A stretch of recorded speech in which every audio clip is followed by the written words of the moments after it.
Greetings, my dear viewer. You're on the channel The Price of Cheating. The channel is for those who appreciate traditional family values and condemn adultery. So be sure to subscribe to the channel. Let's get started. In every man's life, there comes a moment when he faces a difficult choice. Should he stand his ground or let go? For me, it was impossible to imagine that my wife could have done what she did. We had spent 29 years together, raising 3 children.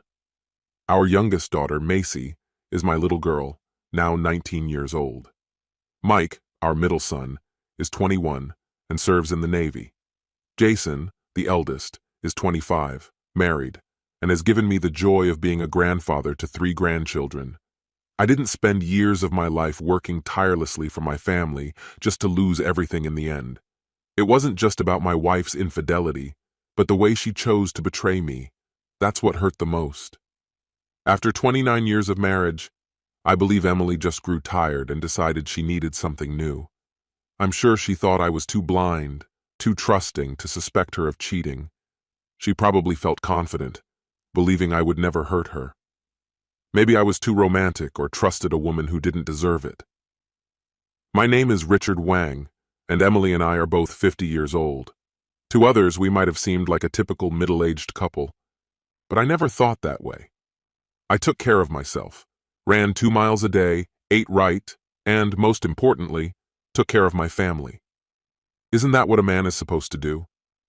Emily had always been my rock, the anchor of our family for the 29 years of our marriage, and the years we were together before that. She was always the glue that held everything together. She was there for every important event, from weddings to hospital visits and funerals. Whatever life threw at us, she never gave up. So why am I sitting here alone in our house waiting for the kids to come back? Let me explain. Last year, Emily started distancing herself. She became less social and often seemed lost in her thoughts. Every time I asked if something was wrong, she brushed it off, saying it wasn't serious. But 2 months ago, her behavior changed so much that I couldn't ignore it anymore. I constantly reminded her that we were together, as husband and wife, and that nothing could separate us. Then suddenly she smiled, the first genuine smile I'd seen in a long time. That smile eased my worries. It made me believe everything would go back to the way it was. But then Emily asked me to sit down and listen to her without interrupting. I agreed, and she began. For the next hour, she poured out her emotions. Much of what she said shocked me, but I remained silent and listened. She confessed that she felt trapped and had lost herself in our marriage. She said she needed space to rediscover who she was. Emily explained that for years, she had felt increasingly distant. Now that Macy, our youngest daughter, was about to leave for college, she felt it was time to focus on herself. And then she dropped the bomb. She had already found an apartment and planned to move out the day after Macy left for college. I don't remember the exact moment Emily finished speaking and left the room. It was like a blur. I felt nothing. The next thing I remember is Macy gently waking me at 1 in the morning asking what had happened. She had just returned from a date. When I looked at her, she gave me a knowing look and asked if her mother had told me. I asked when she had found out. Macy said her mom had shared her plans with the kids 2 months ago. Stunned, I asked why no one had told me. Macy hesitated, then admitted that her mom had made her promise to keep everything a secret. At that moment, I felt betrayed not only by Emily but also by my own children. They all knew, but no one said a word to me. And as if that wasn't enough, I didn't even realize that this wasn't the only secret they were hiding. But I had a feeling that the whole truth would eventually come out. And sure enough, I soon found out that Emily had been seeing another man for 2 years, someone younger, named James, who was 40. She claimed she needed to go through this experience. It didn't take me long to make my decision. Neither Emily nor our marriage was worth fighting for anymore. If she wanted to leave, I wasn't going to stop her, but it wouldn't come without a cost. That cost? The house and my pension. If she wanted to start a new life, so be it. But I wasn't going to hand over the house I had worked hard for or fund her betrayal. You're telling me that after all these years of deceiving me behind my back, leaving me, and now you expect me to pay for all the time you spent lying to me? Absolutely not. That will never happen. And with a single signature, Our 29-year marriage was over. She left, taking everything she could claim or that I allowed her to take. On that final day in court, I wished her well, walked out of the courthouse, and started a new chapter in my life. 5 long years passed before I saw Emily again. Once I was free, the first thing I did was go on a deep-sea fishing trip, which turned out to be one of the best decisions of my life. The calm of the open ocean, with the sound of the waves and the seagulls, was exactly what I needed. I enjoyed it so much that I sold my house on land and bought a home on the water. Around the same time, I filed for my retirement, cashed in my account, and started planning for the future. With $500,000 in the bank, I'd receive $3,500 monthly for the rest of my life. I bought a large yacht for my new life at sea, determined to spend my days sailing the seas. Who knows, maybe along the way I'll meet a mermaid. A man can dream, right? As they say, the sea called me, and it was exactly what I needed. Time flew by. It had been nearly 5 years since I became a sailor, hardened by the winds. After returning from a 2-month cruise, I got a call from Maisie. She asked how I was doing and where I was. Suspecting her sudden interest, I asked what she needed, sensing there was more to this. And then Maisie dropped the bomb. Emily needed my help. I immediately asked why, after all these years, her mother suddenly needed something from me. Then Maisie delivered more news. Emily had a little girl.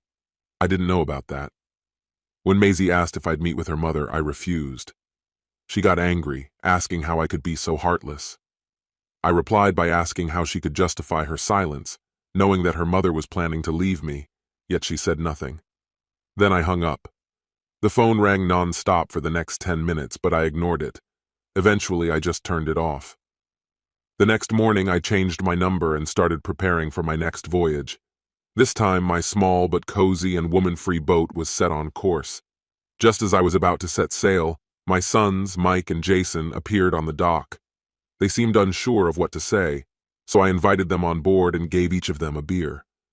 Jason spoke first. "Dad, we know we should have told you what Mom was planning, but we honestly didn't think you'd react this way or that it would drag on for so long. You were always busy with work anyway," he mumbled. Then Mike added, "Mom was lonely, and yeah, she made a mistake. But now she needs your help, and you're just turning your back." I stayed silent, watching them. Jason cleared his throat, exchanged a glance with Mike, and asked, "Aren't you going to say anything?" I wanted them to understand my perspective before I left. "Guys, I don't get it. Your mother cheated on me, left, and we've been divorced for years. Now she has a child with someone else." They nodded, albeit reluctantly. "So what does this have to do with me? Let's not forget that you 3 hid her plans from me and I was left in the dark. You all knew what was happening, but none of you said a word. And now she's in trouble, and I'm suddenly the bad guy? Honestly, I'm surprised you even found me, considering I haven't heard a word from you in 5 years. The last time I saw you was in the newspaper, in a photo with your mother and her new husband at some hospital wing opening. You all looked great, like the perfect family. They even called you, what was it? Ah, yes, the happiest family in town. So, what are you doing here?" They sat there, clearly uncomfortable and unsure. Finally, Jason summoned the courage, cleared his throat again, and said, "Dad, Karen needs a kidney, and Mom wants you to get tested to see if you're a match." I stared at him, stunned. "Are you serious? Why should I get tested for a child who has nothing to do with me? Why are you really here?" I asked again, feeling the sharp edge of irritation in my voice. A heavy, awkward silence hung in the air. Finally, Jason and Mike exchanged glances, their faces tense, before they delivered the shocking news. "Dad, here's the truth. Karen, she's your daughter. Mom was already pregnant when she left." These words hit me like a sledgehammer. Stunned, I stood there struggling to process what I had just heard. Shock didn't even begin to describe what I was feeling. "How old is she?" I barely whispered. Jason, lowering his eyes, quietly responded, "She's 4. I took a deep breath, trying to hold back my anger. "And how long have you known about this?" I asked, though the question barely concealed the rage building inside me. They looked at each other again, hesitating. Finally, Mike spoke. Mom told us around the time of the divorce. I stared at them, my sons, whom I had raised and taught to always stand by the truth, but now they seemed like strangers to me. These were my children, and they had kept something so important from me. Disappointment crushed the last remnants of faith I had in them. There was no point in continuing this charade. It was over. Without a word, I stood up, walked to the door, and opened it. A single nod was enough for them to understand. It was time to leave. Jason and Mike hesitated for a moment before heading to the dock. Within minutes, they were gone, leaving me alone with the suffocating silence of my thoughts. I continued my final preparations, ready to sail away and leave all of this behind. But just as the boat began to pull away from the dock, I saw Emily running toward me, her desperation growing with each step. She jumped onto the boat at the last second, just as I was about to turn off the engine. I was ready to push her off when suddenly, a child's voice called out from the pier. A little girl was calling for her mother. I snapped. "Get off my boat, Emily!" I roared, all my anger spilling out. Instead of obeying, she pulled out a pair of handcuffs and with one swift movement, cuffed herself to the dock cleat. She sat down, her voice trembling but filled with determination. "Richard, please," she begged, her eyes filling with tears. "Don't take this out on Karen. She's innocent. She needs a kidney donor, Richard. She'll die without it. I know I hurt you, but please don't punish her for my mistakes." Her words didn't reach me. I looked at her, cold and detached. "I'm not the man you knew anymore, Emily," I replied, my voice icy. "I've changed and it's your fault. I don't care about you or her. Karen doesn't exist to me, and you would have never told me anyway. You and that child mean nothing to me." She sobbed, rattling the chains, begging, but I was resolute. Grabbing an axe, I approached, ready to cut through the handcuffs. But something stopped me. A thought flickered in my mind. Maybe this was my chance to fix the mistakes of the past. "Emily," I said, unexpectedly calm. "I'll help Karen." Her face lit up, disbelief mixed with hope. "Anything, Richard! I'll do anything!" she cried, her voice cracking with relief. I returned to the dock, and Jason rushed over with the key to free her. The joy on her face was palpable, but I remained cold, calculating. The next morning I found myself in the hospital, with my lawyer by my side. Emily's joy quickly turned to suspicion when she saw him. After they took my blood, the doctor returned with the news. I was a match as a donor. Emily's joy was short-lived. My lawyer stepped forward and presented the terms. "To save Karen," he said firmly, "you must sign away your parental rights, permanently." I looked at Emily, our eyes locking. "For years I sacrificed everything for you and the kids. When you wanted a new car, I gave you mine. When the kids needed something, I worked myself to exhaustion to provide for them. I missed all of their childhoods, and what did I get in return? Betrayal, from every one of you." I glanced at my former family gathered together, their faces pale. "Now it's your turn to sacrifice.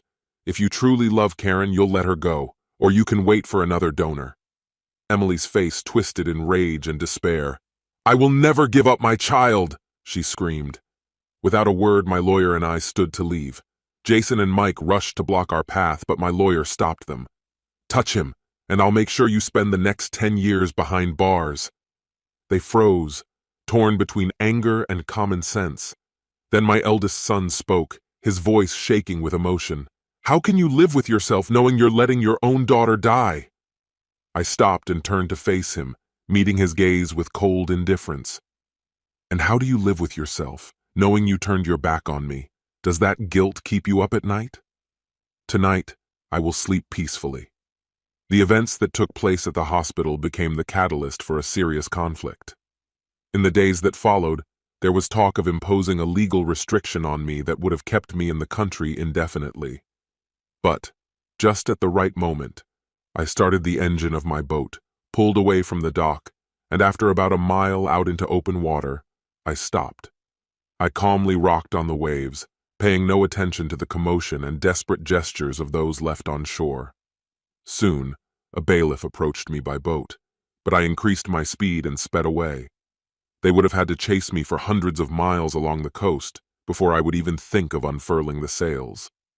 Once we crossed the border into international waters, the bailiff gave up.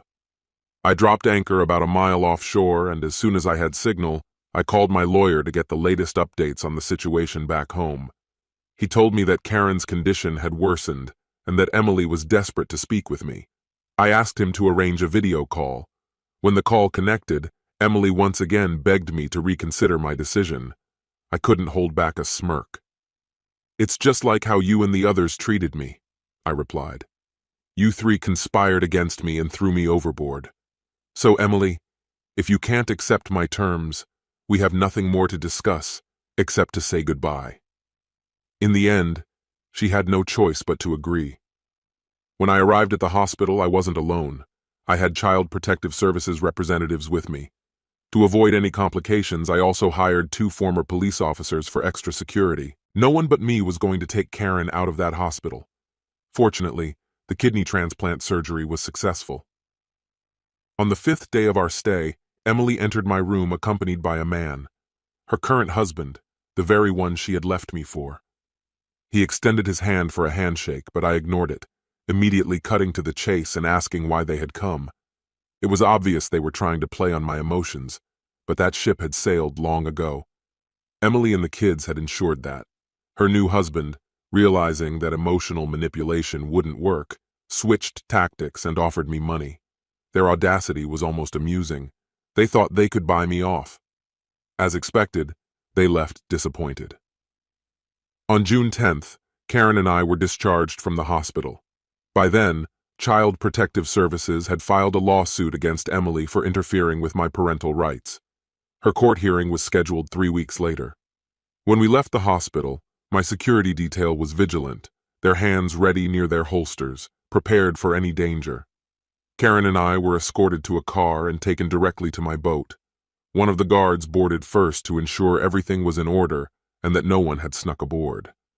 Despite all these precautions, I had a nagging feeling that something was wrong. So as soon as we got the all clear, we set sail immediately.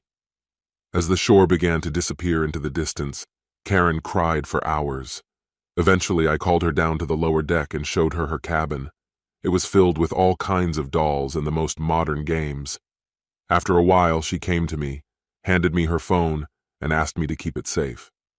Then she told me a secret. Her mother had told her that if the phone stayed on the deck, they would be able to track us. After she ran off to play with her dolls, I carefully inspected the phone. Sure enough, it was loaded with tracking software. I wasn't surprised. This was exactly what my instincts had warned me about. So they wanted to track us? I would give them something to track. I placed the phone in a waterproof bag, tied it to a life jacket, and threw it overboard. Let their tracker drift wherever it wanted, but as for Karen and me, we were setting off on an adventure, letting the wind decide our course. At first, Karen and I had to relearn how to understand each other, but in the end, everything worked out wonderfully. It's been about 14 years since then, and Karen has grown up. She's now preparing to go to college, aiming for university. Recently, she wrote to her mother, letting her know that she would return to the U.S. for her studies. My daughter has grown into a sensitive and compassionate young woman. I have completely provided for her education, and now she is ready to conquer the world. The pride I feel as a father is unparalleled, and there is nothing that could surpass this sense of fulfillment. As for me, I'll keep it brief. I met an amazing woman named Telia. Her black hair and bright blue eyes made an unforgettable impression. Together, we have created something beautiful, and life feels incredibly rich and complete. Jason recently learned a cruel lesson in betrayal. His mother, Emily, and his wife decided to throw a bachelorette party. When his wife returned, she was completely broke, and soon it was clear she was pregnant. The most interesting part? The baby was born with a darker complexion, revealing that she had become pregnant by someone else. As for Emily, she didn't waste any time. After parting ways with James Paxton, she made a practical decision and got together with his brother. Emily always knew how to find the easiest path. Sometimes people's decisions are just baffling. Take Macy, for example. She was abandoned just before her wedding when her fiancé confessed that he was in love with someone else. And then there's Mike, who works tirelessly in construction, barely making ends meet. But I'm simply happy to have raised a wonderful daughter who adores me and will never betray me.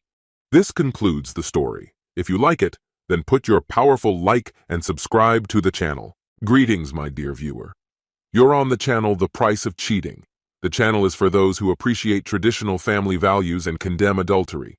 So be sure to subscribe to the channel. Let's get started. This was our last argument before heading to court, right after Barbara was served the divorce papers. We were both playing our parts, like actors on a stage. I pretended I wanted to work things out and save the marriage, but in reality, the moment I saw the photograph of her kissing Bradley Jacobson, I knew our 35-year marriage was over. It was already decided, and when I watched the first few minutes of the private investigator's video, I mentally buried our relationship for good. I wasn't sure what Barbara was pretending. Maybe she thought we could still discuss her ongoing affair, or maybe she believed we could come to some agreement where she could stay married to me while continuing her relationship with Bradley. Barbara Smith, my wife, a lawyer, and Bradley, one of her assistants. Barbara's professionalism lay in her ability to make irrational things seem rational, an ability she clearly brought home from work. At home, she used this skill freely. "Oscar, be reasonable," was her favorite phrase throughout our 35-year marriage. But after I filed for divorce, she came up with a new favorite: fragile male ego.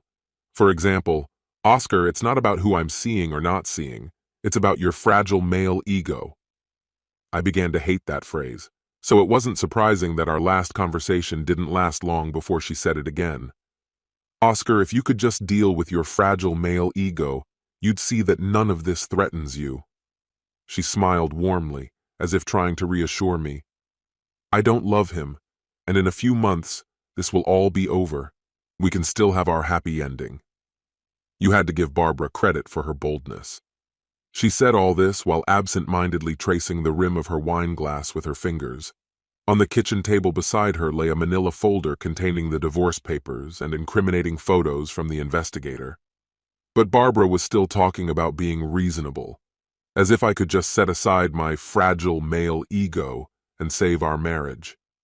The problem was that Barbara thought we were still negotiating, while I had already mentally checked out.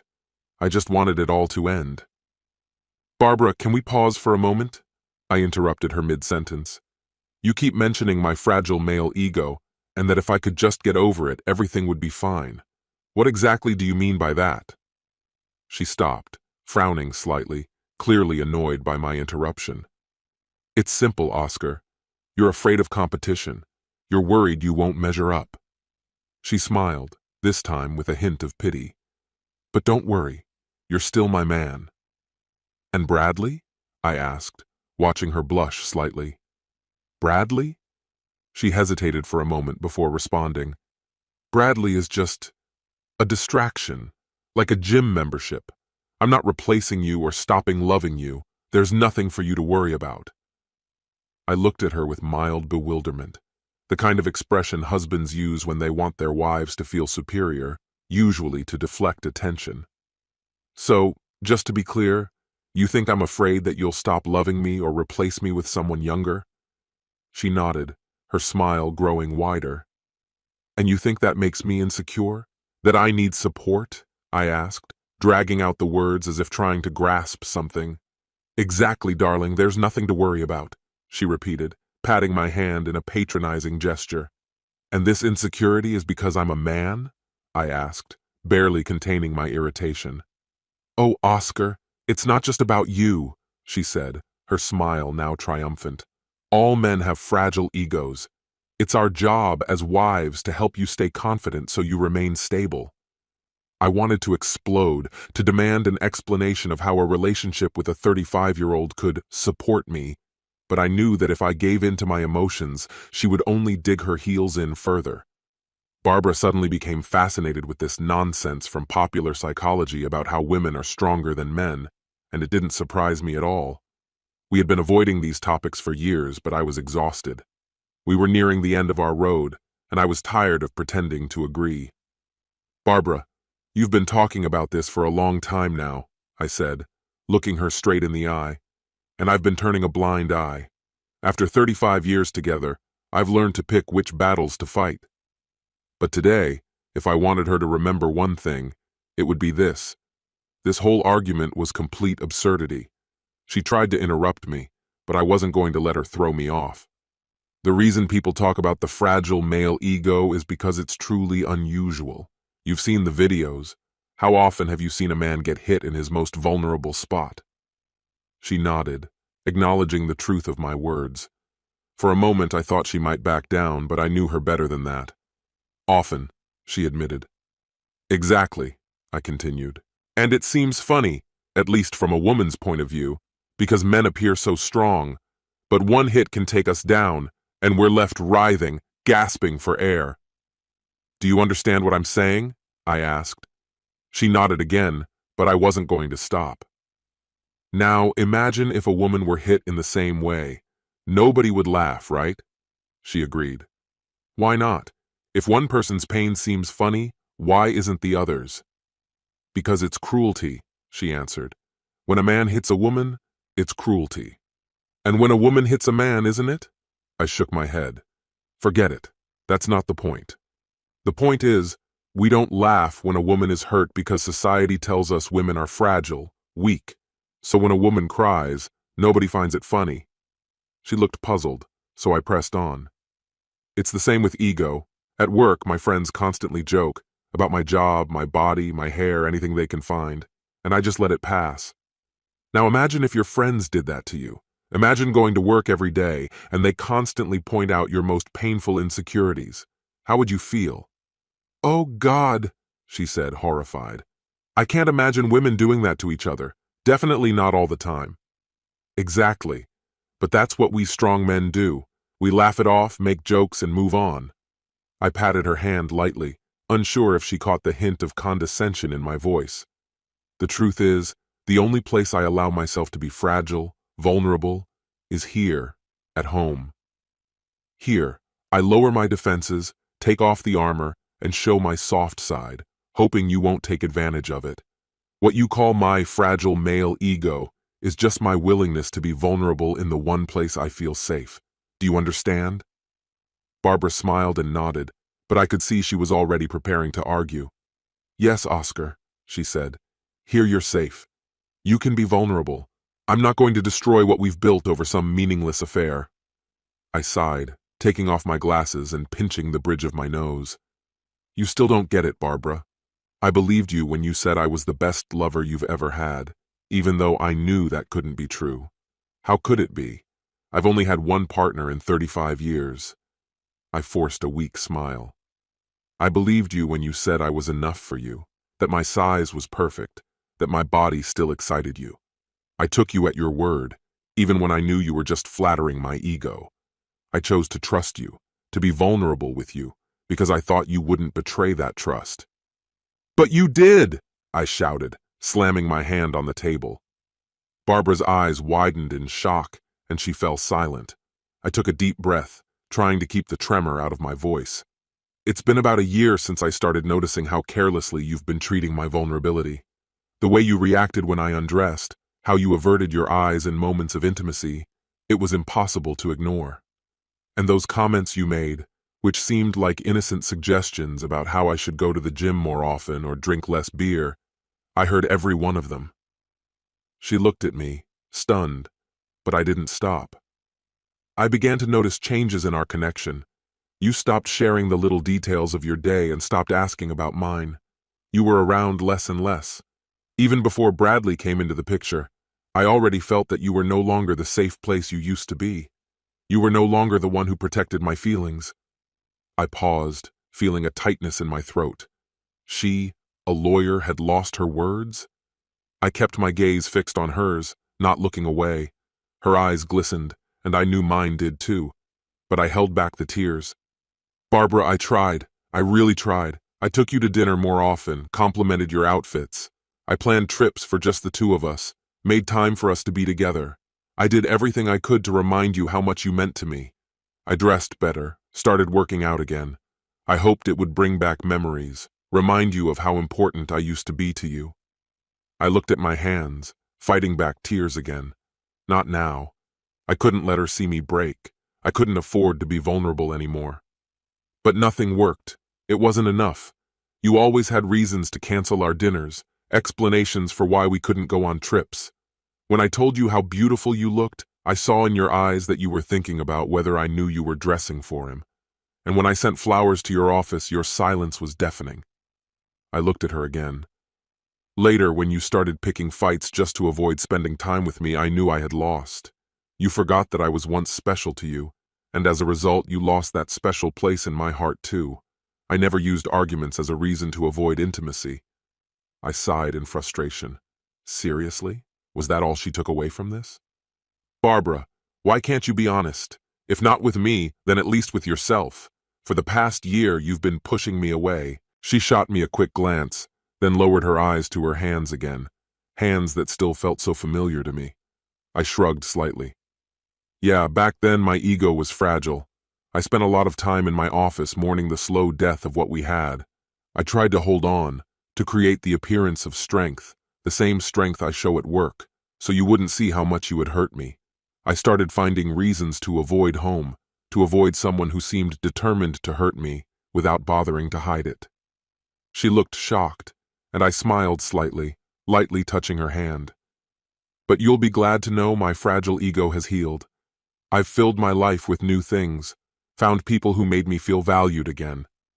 She looked up, and I saw a glimmer of curiosity in her eyes. I couldn't help but smirk.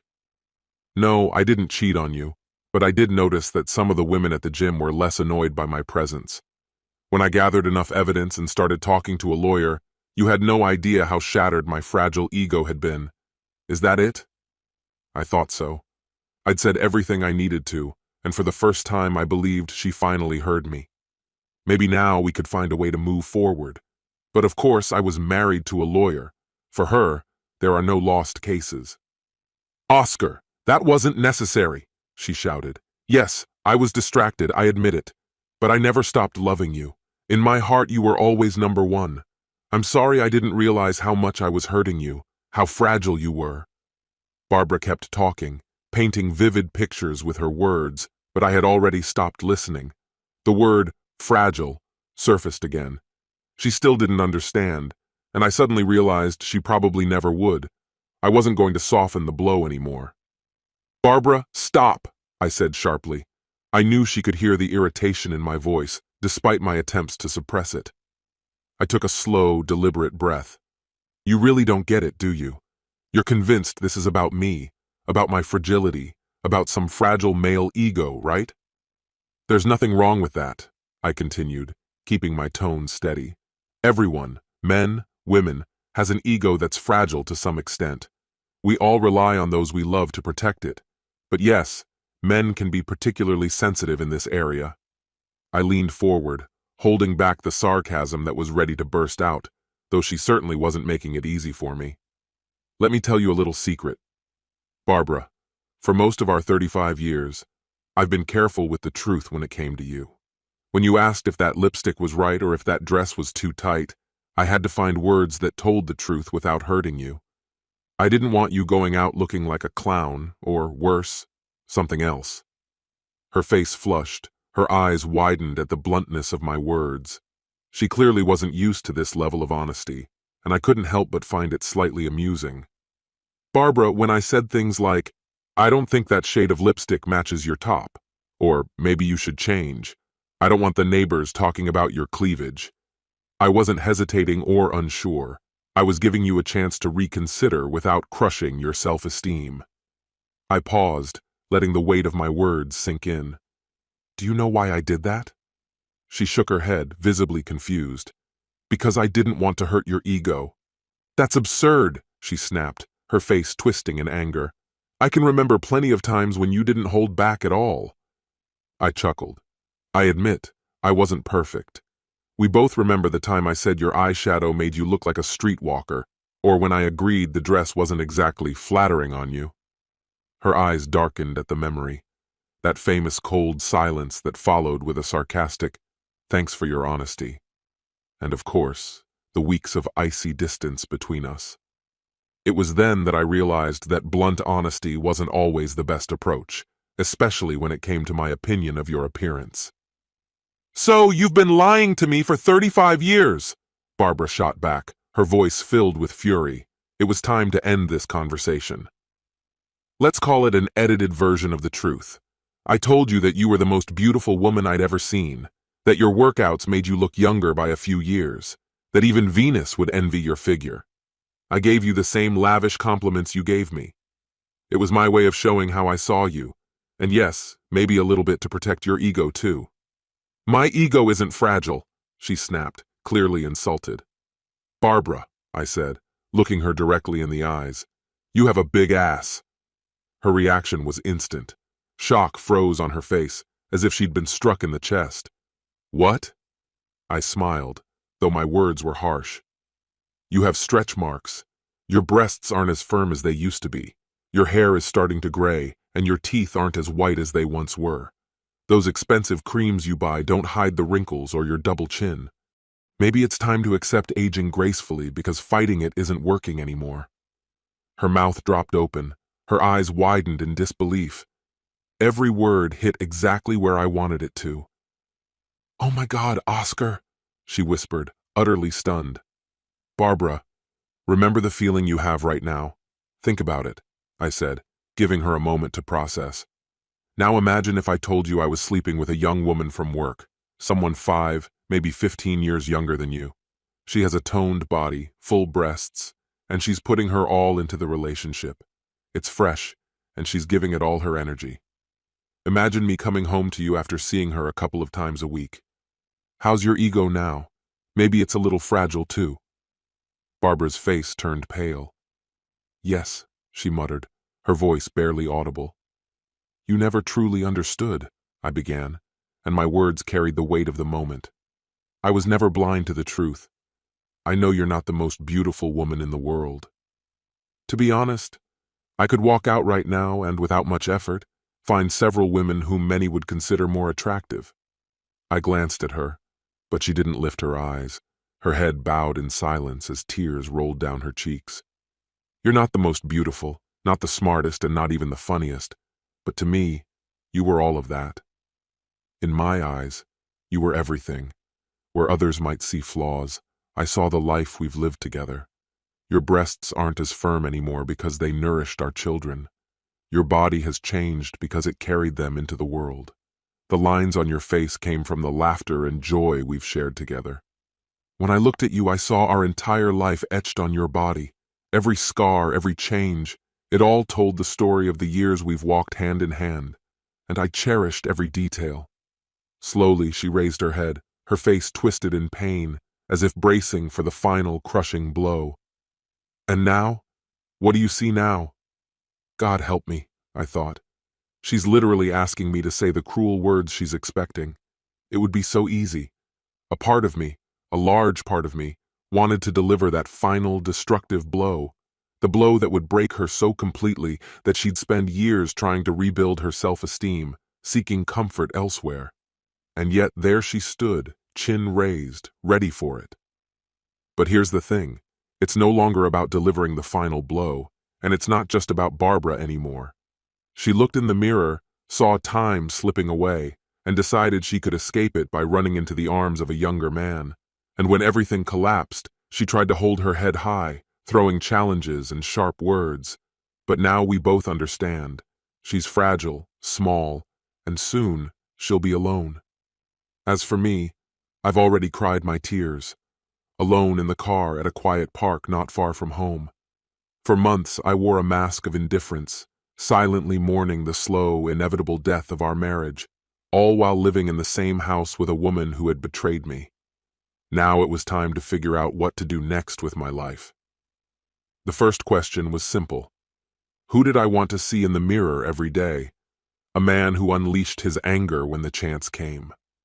A man who claimed an empty victory over a broken woman who had already destroyed her own life? A bully? No. I wanted to be the man I knew I could be, a man capable of mercy, kindness, and honesty. I took a deep breath and gently placed my hand on Barbara's. What do I see now? I repeated her question softly. Now I see the woman I spent the best years of my life with. I see the one I trusted with my heart, until I couldn't anymore. I gently squeezed her hand, softly and tenderly. "I see a woman I will miss." She slowly stood, trying to smile, though her lips trembled. The smile couldn't hide the tears still streaming down her face. "It doesn't have to end like this," she said, her voice shaking. "We can still fix this, find our way back." I sighed heavily. "No, Barbara, we can't." "You were right about one thing," I continued. "I'm not fragile, but my trust was, and I can't put myself in that vulnerable position again. I can't let you back in.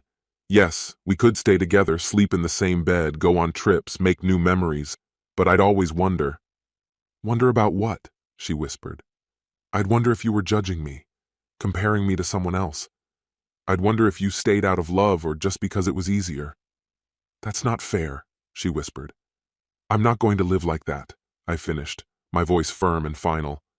"I believe I have several decades of life ahead of me, and the thought of spending them with someone I don't trust is unbearable. I'm not ready to accept a life where I have to pretend to feel safe and comfortable when those emotions aren't real. I know I deserve better.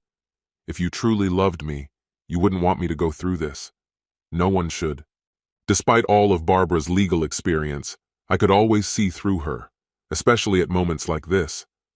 I watched her mind at work, selecting arguments, testing them in her head to figure out which might work. But then I noticed that precise moment when she realized it was over. Her eyes dimmed, as if something inside her had extinguished. From that point, she decided not to resist any longer. After that, the divorce process went quickly. We exchanged jewelry for tools, a television for furniture, and I got my partially restored car. In the end, we sold the house, split everything equally, and avoided major legal expenses. But a divorce doesn't end with just signing papers. I still see Barbara often, at our kids' birthdays, family gatherings, and during the holidays. She's changed a lot. The confidence in her eyes is gone. She's gained a lot of weight, and she even started dressing poorly. She's lost her self-esteem, and yes, I'm partly to blame, but she deserved it. This concludes the story. If you like it, then put your powerful like and subscribe to the channel.